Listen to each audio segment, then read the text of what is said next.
In this video, I will show you how to perform mean centering in EViews. Please, in case you are interested in knowing what a mean centering is, why do we need to perform mean centering, and the uses of a mean centered variable, please watch this video. Also, if you are interested in knowing how to perform mean centering in Stata, watch the same video. Now, to perform mean centering in EViews, you can make use of the command window or the menu bar.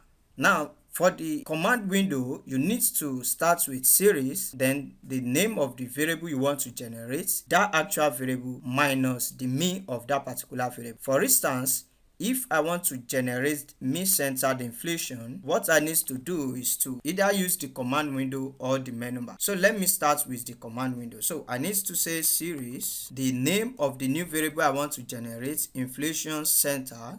Don't forget we have the actual inflation here, equals to inflation minus the mean of inflation.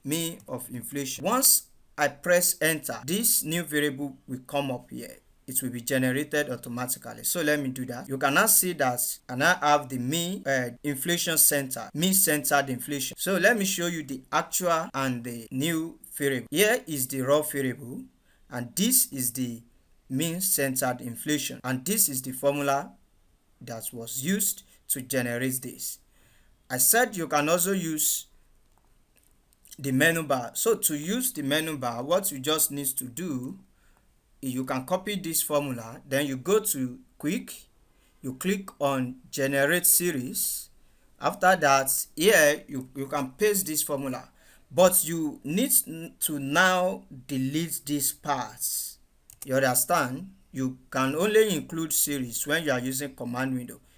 Since you are using the menu bar, you just delete series, then you retain the rest. But since we have already generated one variable, which is centered inflation, then let's add 2 to this. You understand? So that it will not overwrite this particular one.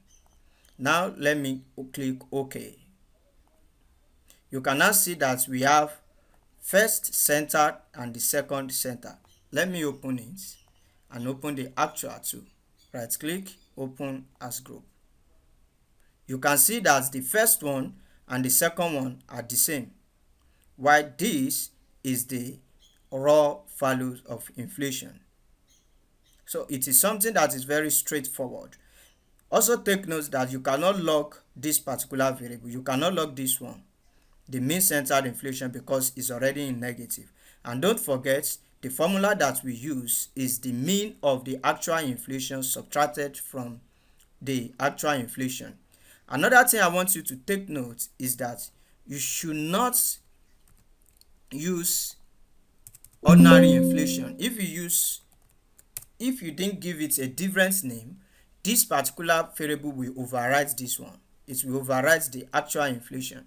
So you need to ensure that the new variable has a different name so that it won't override the actual inflation. You know, in the course of the analysis, you may need to still make reference to the actual inflation or use the actual inflation. So by the time you overwrite it, you won't be able to use it again. So I will advise that you should always give it a different name. So once you give it a different name, you will be able to use the actual inflation as well as the mean centered inflation.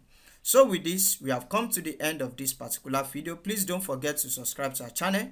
If you have any question, let us know in the comment section. Also turn on your notification bell so that you can be informed when we drop a new video.